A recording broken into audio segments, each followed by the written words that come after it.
I suspect there's a part of each of us that can totally identify with what was running through Mary's mind when she saw Jesus finally show up at their home. Her eyes still stinging from the tears, her hands still shaking from the grief, the memories of being there as her beloved brother Lazarus took his last breath. It was in anger, we assume, that she uttered to Jesus, "If only you had been here sooner, my brother would not have died." You know, the fact that she really believed that is itself a testament to her faith. She really did believe that Jesus could have raised her brother. But that's what made this moment so hard for her. Because in her mind, it was not a question of whether Jesus could save her brother, but a question of whether Jesus wanted to.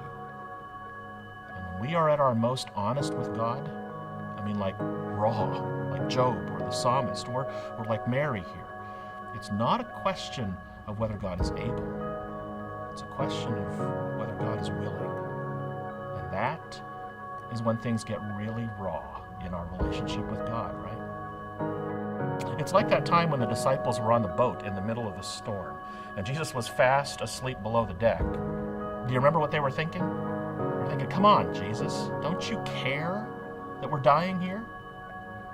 It's like a conversation I once had with a church member who asked me point blank after a prayer service that we had just had for a church member who was dying, "Why didn't anyone in this prayer service pray for a miracle?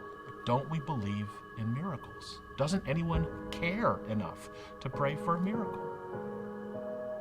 And it's like the questions we ask of ourselves deep down when we're thinking about our own mortality. Often those happen in the middle of the night, when we lie awake thinking about where our lives are ultimately headed. What does it all mean? Shouldn't this life mean something? Nothing shakes the tough existential questions out of us quite like the reality of death. And that's what was happening to our friend Mary.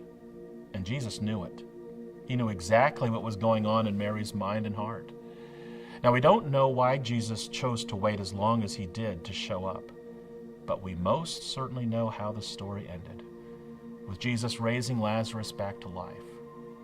But by the time all that happens, it's almost like the real point of the story has passed.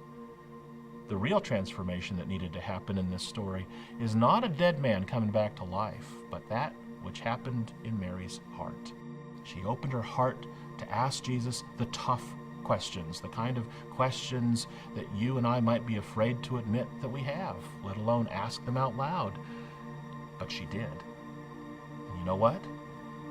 Jesus heard her questions, every single one. The moment that she thought that he didn't care, he was right there.